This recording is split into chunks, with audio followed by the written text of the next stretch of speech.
नालो भी सोने इमाम हुसैन आली मकाम पंतन पाक जे नाले सां आहे छो त सदको ई उन्हनि जो खायूं उन्हनि जे सदके था सुभान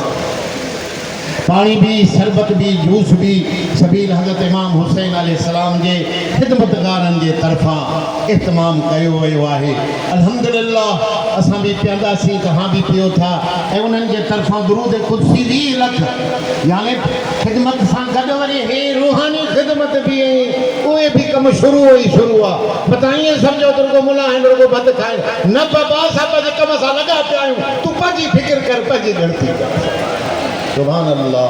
20 लख दुरूद शरीफ जा सोने नबी सरदार अड़न जे आधार मदीने वाले साईं उन जे आल मुबारक दुरूदन जी बरकतन सां निराए करम दुनिया में आखिरत कब्र हशर में फकीरन दे आहे कब्र में साणी सकरात में साणी हशर में साणी जन्नत में साणी मुर्शिद उन्हनि जो उन्हनि सां गॾु सुभान ज़िक्र शरीफ नफीस बात 5 लख तबार सगोरी 100 भेरा यासीन सगोरी 3 भेरा कुरान शजा खत्म 2 भेरा सबील इमाम हुसैन जे खिदमतगारन जे तरफों ऐं ही बियो आहे दुरूद 50 लख अल्हम्दुलिल्लाह हिकड़ो ही दुरूद अलाई काथे तो वनी जन्नत में कढे हेत वजी धिके वजी साईं सां वनी मिलाए तो इंशाअल्लाह ताला पाण फरमाई त हदीस मुबारक आहे अरबी लफ्ज़ नथा अचनि सिंधी लफ्ज़ इहे आहिनि पाण फरमाइनि त क़यामत जे ॾींहुं मूंखे ज़ोर वेझा उहे माण्हू हूंदा जेके दुनिया में दुनिया जहान में मूं ते कसरत सां दुरूद पढ़ण वारा हूंदा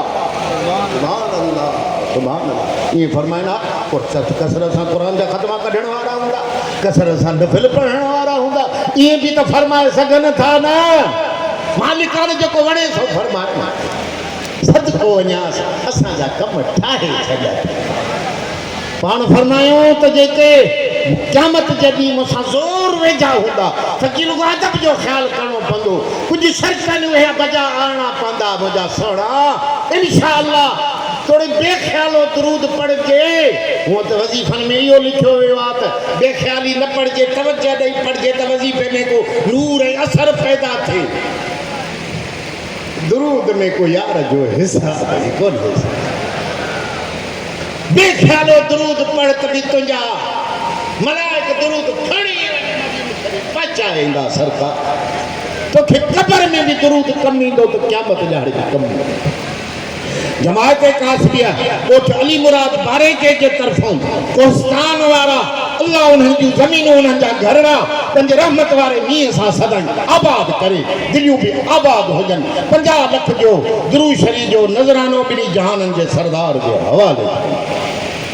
अब्दुल अजीज भट्टी के तरफों दुरूद कुदसी 35,000 दफ़ा है ऐं ज़िक्र शरीफ 5,000 सरा शरीफ ऐं यासीन सूरत रहमान ई भी साईं जन के हवाले उन्हनि जे हथारों तमामु मोमिन